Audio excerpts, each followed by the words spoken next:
karena ya mungkin keterbatasan waktu dan mungkin versi detailnya itu karena udah ada tugasnya ya di sesi tutor. Jadi mohon maaf kalau misalnya kalian nggak bisa menjelaskan secara detail. Jadi di sesi mentoring fokus untuk poin-poin yang dirasa apa ya belum tersampaikan atau teman-teman belum paham atau mungkin ada pertanyaan-pertanyaan eh, apa ya pertanyaan-pertanyaan terkait eh, materinya di bagian mana gitu ya. Jadi kita fokus dua arah gitu ya tanya jawabnya gitu.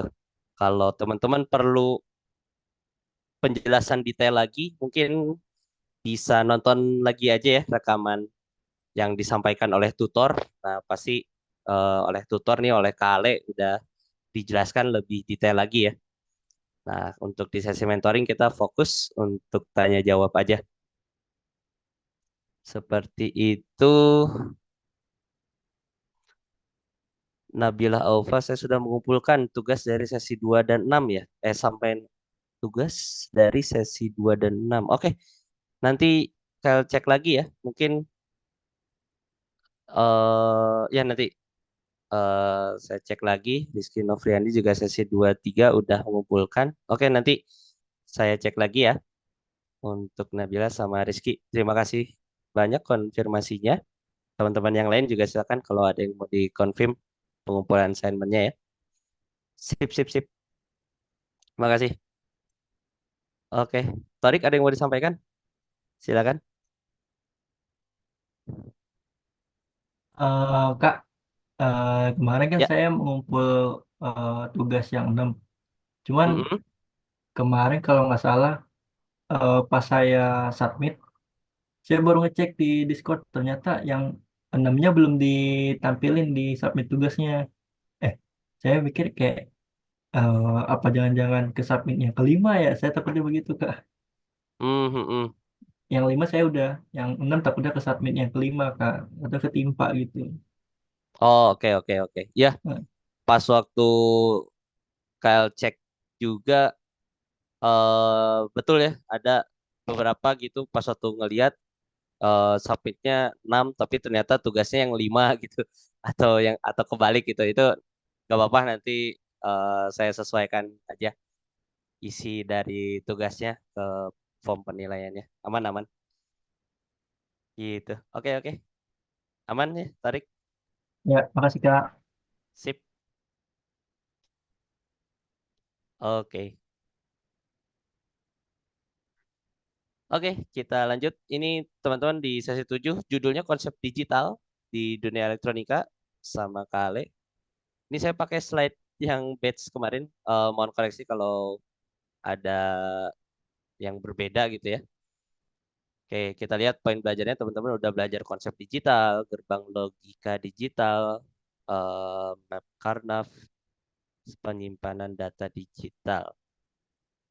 Oke, teman-teman di sini udah belajar ya perbedaan analog dan digital.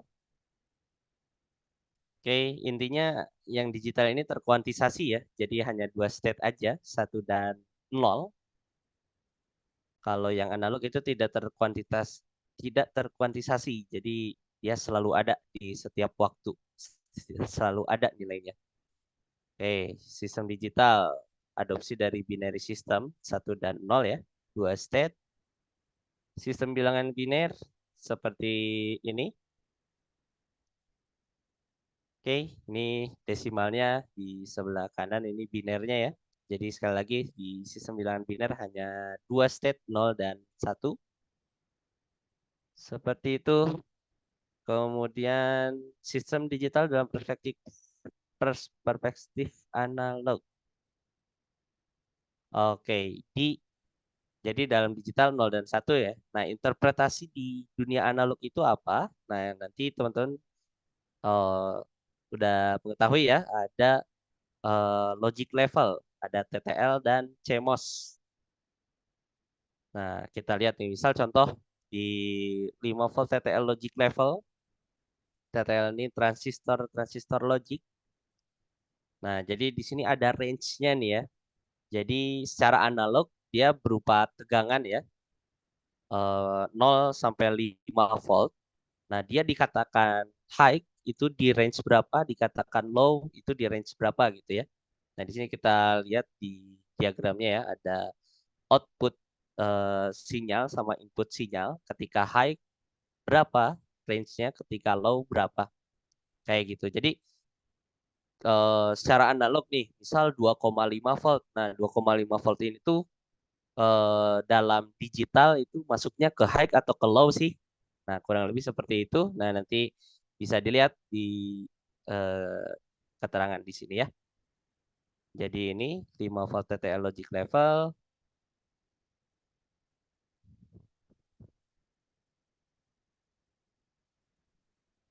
Oke, kemudian ini yang CMOS. CMOS ini lebih kecil tegangannya.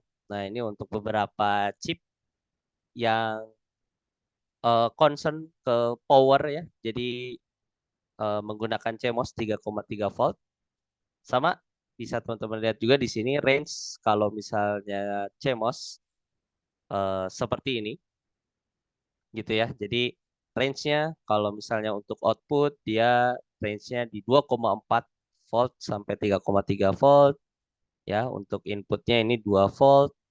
Untuk dikatakan nolnya gitu ya, dia di 0,8 volt ya sampai 0,5 volt sampai 0 volt. Seperti itu ya. Jadi ada range-nya gitu di perspektif di digit analognya.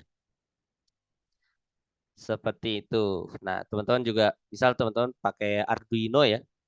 Nah, Arduino memiliki sim logic level yang lebih andal karena gap logiknya hanya 1,5 volt dan 3 volt dengan margin noise yang juga lebih besar sehingga lebih mudah terhubung ke microcontroller lain.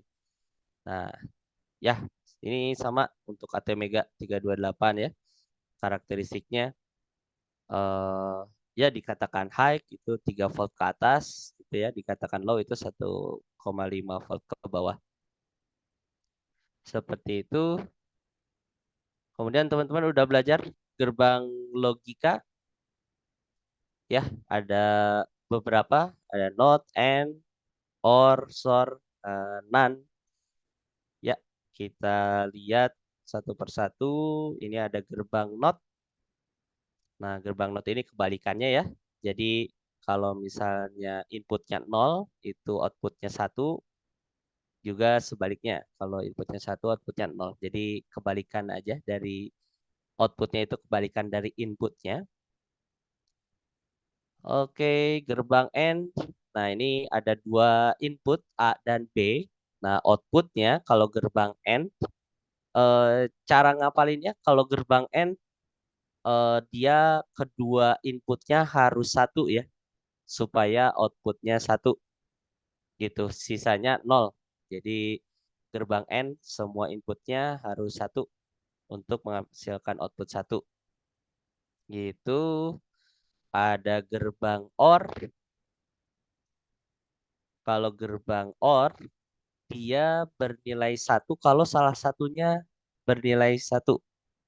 Dia outputnya bernilai satu kalau salah satu dari inputnya itu bernilai satu. Gitu ya. Nah, jadi berapapun inputnya, ya misalnya ada 3 A, B, C. Kalau salah satunya bernilai satu, maka outputnya akan bernilai satu juga. Gitu ya.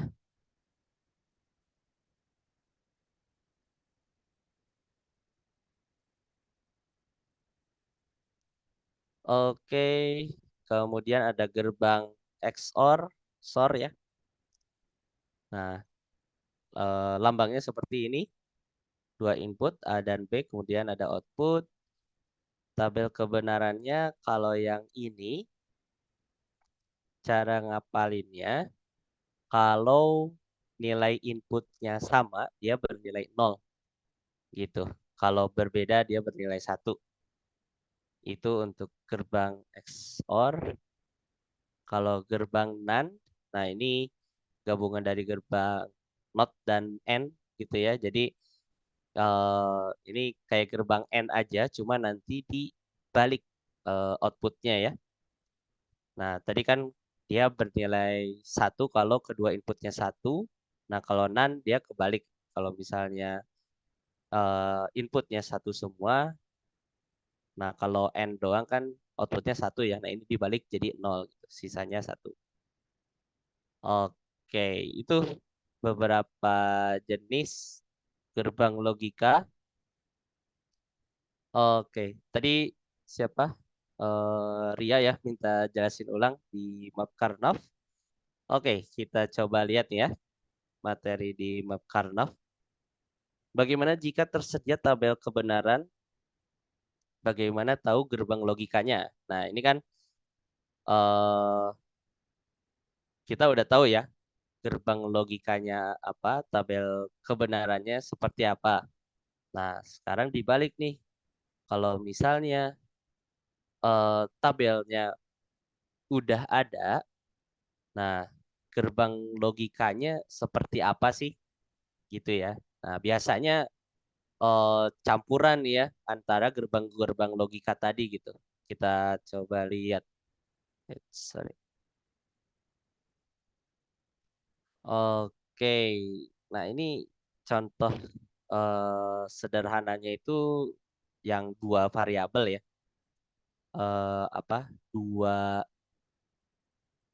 dua digit, dua input A dan B misalnya. Nah, ini contohnya eh untuk yang dua digit dilihat di sebelah kiri dulu. Nah, jadi dari tabel kebenarannya itu kita mapping nih ke tabel seperti ini ya, tabel map Karnaugh-nya. Nah, nanti masing-masing nih ya. Sebentar.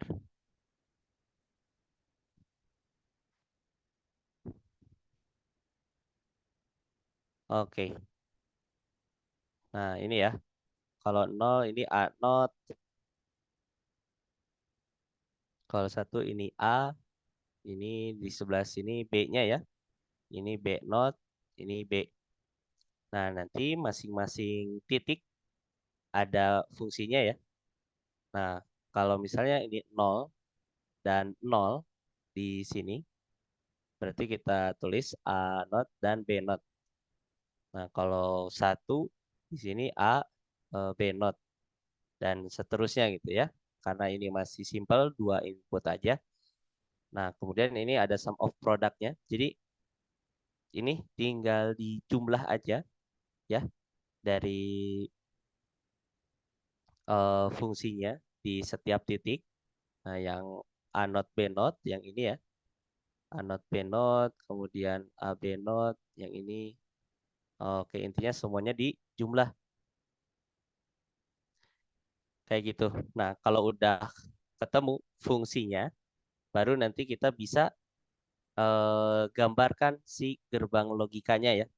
Nah, ini kalau misalnya perkalian ini itu gerbang N ya, gerbang N. Kalau misalnya pertambahan ini itu gerbang OR gitu ya. Di sebelah kanannya ini contoh apa? Contoh untuk tiga inputan ya. Misal ada tiga input A, B, C. Nah, di sini A misalnya 0 dan 1, BC-nya seperti ini. Oh ya, ini eh apa untuk perbedaannya satu bit aja ya. Misalnya dari 0, ini 0 ke 1. Terus kalau yang ini perubahannya di sini 0 ke 1, ini 1 ke 0 gitu. Jadi bukan dari 0 1 itu nggak bisa 1 0, tapi dia harus 1 1 dulu baru 1 0. Karena eh, perbedaannya itu harus satu bit. Sama ini juga nanti intinya kita mapping dulu ya fungsinya di sini seperti ini A not ya, ini A not, ini A, ini ngikutin aja B-nya di sini, C-nya di sini, berarti ini B not C not. Ya, ini B not C dan seterusnya ke bawah. Nah, kalau udah ditentuin di setiap titiknya, nah ini semuanya dijumlah gitu. Kita mungkin langsung aja kali ya ke contoh soal. Ada nggak ya contoh soalnya? Ah, ini studi kasus. Oke, yang pertama membuat mapnya. Oke, ini dua input A dan B. Jadi udah ada tabel kebenarannya, ya. Udah ada tabel kebenarannya yang ini. Nah, selanjutnya dibuat mapnya. Nah, mapnya karena dua input ya, masih gampang. Ini A-nya, ya, di sini A not A, gitu ya. Ini B not B. Seperti itu. Yang pertama membuat mapnya, kemudian masukkan output ke map Karnaugh-nya. Nah, kita lihat di sini. Jadi ketika inputnya A-nya 0, B-nya 0, maka outputnya 1. Nah, kita lihat di sini ketika 0, 0, outputnya 1. Selanjutnya, 0, kalau A-nya 0, B-nya 1, outputnya 1. A-nya 0, B-nya 1, berarti yang ini ya, 1. Kemudian ketika A-nya 1, B-nya 0, outputnya 0. A-nya 1, yang ini, B-nya 0, yang ini, outputnya 0. Dan satu lagi, ketika dua-duanya 1, dia outputnya 0. Seperti ini step yang keduanya ya, masukkan output ke map Karnaugh-nya. Gitu. Selanjutnya, nah tadi udah kita isi outputnya. Nah selanjutnya kita kelompokkan semua satu pada map. Jadi di kolom atau baris yang mana yang satu semua kita kelompokkan.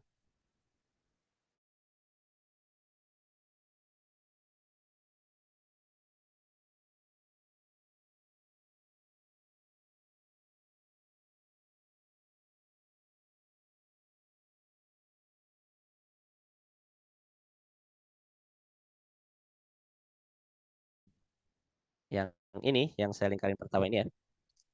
Nah ini fungsi A not dan B not ya, yang ini ya. Nah kalau yang bawahnya, yang